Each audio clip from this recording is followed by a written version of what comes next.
As they say, humans greatly overestimate what can be accomplished in a year and greatly underestimate what can be accomplished in 10 years. That's why I love these words from Nachiketas, who says, keep them. What up, TDV listeners? We are back with another reflection on the daily Vedantic. Today's reflection, this is something that you see in many timeless traditions.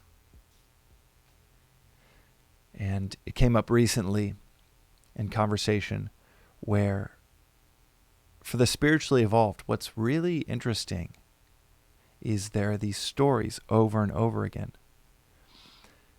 that the more spiritually evolved one becomes, the more the world just throws itself at that person, at you as you develop. As you get stronger in your path, you're going to get promotions at work. You're going to get opportunities thrown your way that may or may not be healthy or good for you, but you're going to start to see things around you just start to get pulled in your orbit. They start to orbit you. You have a gravitational pull on the world that you didn't have before. You get more responsibilities in your community or at work. And the irony is the world will come at you even more to tempt you with what the world has to offer. The Katha Upanishad has this great story of this young boy, this 8-year-old boy, Nachiketas, who goes, he wants to study, it's all symbolism. He wants to study to get full realization at 8 years old. And he goes, he figures, if I'm going to be on this path, and it might be decades on this path, I don't want my teacher to die.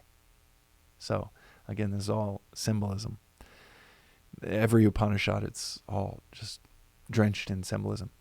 So he chooses in this story, in the Katha Upanishad, he chooses to go study with the Lord of Death, because he's like, well, if I go study with the Lord of Death, he's not going to die. He's the one person that will not die, the one teacher that will not die. The Lord of Death, long story short, he's so impressed that someone wanted to learn from him. He's blown away that anyone wanted to learn from him. So he offers Nachiketas these 3 boons. The first, and so that's 3 wishes, anything that Nachiketas wants. So the young boy, first thing he asks for is, he says, I want all worldly obligations taken care of. I don't want my father to worry about me or be mad at me that I left.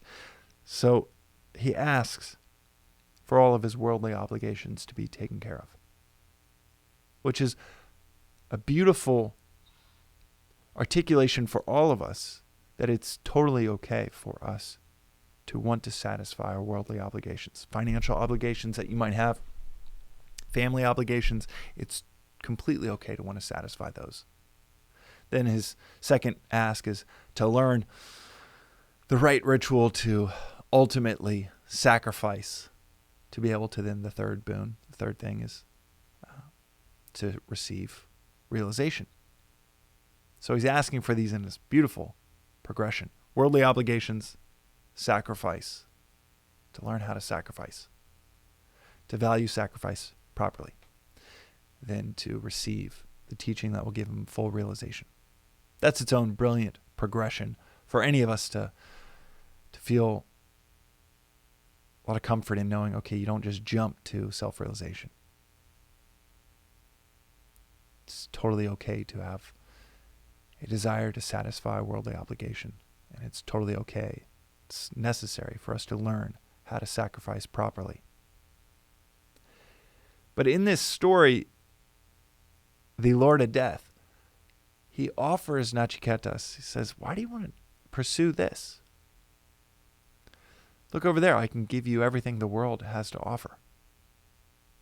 Women and wealth, they'll be yours. And these are the Lord of Death's. That's his wealth.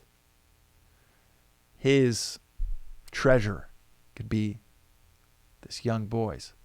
And he says, the English translation for it would be, the American translation for it would be, keep them. Keep them. I don't want them. Keep it. He's completely unfazed. These Upanishads are obviously the ideals. It's hard to find a 38-year-old that would be completely unfazed, much less an 8-year-old. But that is the beauty of this character, this student. It says keep them. No interest in them. Actually, maybe it's more likely to find an 8-year-old that has not been conditioned by the world to value these treasures like a 38-year-old has. But this maps to Christ in the desert. He's in the desert right after baptism for 40 days, which is just a linguistic phrase for a long time. It's literally translated as 40 days, but it's symbolically just meant it's a phrase for a very long time. And he's fasting. He's fasting during these 40 days, during this long stint in the desert. And there's 3 temptations from the devil. The first temptation is Satan, who, again, symbolically, it's not a guy with red horns. It's desire. It's the mind. Thoughts of man, as Christ would tell Peter later on. Thoughts of man. These desires are saying, hey, why don't you turn these stones into bread? You're starving out here. And you have that power. Christ resists that temptation and says, man shall not live on bread alone, but on the words of God. Then he is tempted, his mind, his desires. Satan, which is diabolos, it means thrown apart, distance, separation. This temptation of separation from God then says, throw yourself off this cliff and see if God saves you, if you're the Son of God. He and his angels will surely save you. And he resists that temptation, saying that you should not test the Lord. And the third temptation, his mind, his thoughts of man, separation, these thoughts of separation from God, then say to him, you, with your power, you could have all of the fortune, all of the kingdoms on earth.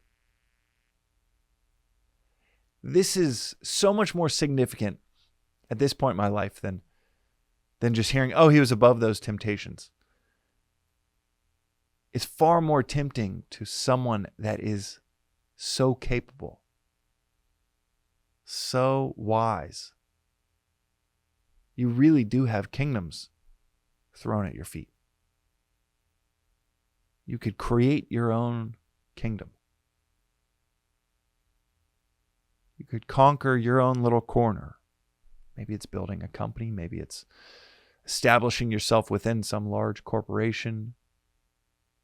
It's becoming president of the local country club and making sure that everybody knows who you are in your little corner. Maybe it's trying to conquer the world and building the next great big company. But the wiser we are, the more you really can look out and say, yeah, those could be mine. Those things. Those roles, those titles, those identities, those little kingdoms, or those big kingdoms. The more capable we are, the more you can look out and say, yeah, okay, as they say, humans greatly overestimate what can be accomplished in a year and greatly underestimate what can be accomplished in 10 years. You look out and say, yeah, with 10 years, 20 years, 30 years, 30 years is a long time if I do it diligently, if I'm methodical, if I'm disciplined, which are qualities of a spiritually developed person. But if I use it for the world, wow, I could have quite the kingdom. That's why I love these words from Nachiketas, who says, keep them. Totally unfazed. Or Christ, just stiff-arming Satan and these thoughts of separation and saying there is only one will, and that's the will of God. There's only one thing to put our attention and thought flow on. That is truth, reality, the supreme. It's not on our selfish pursuits.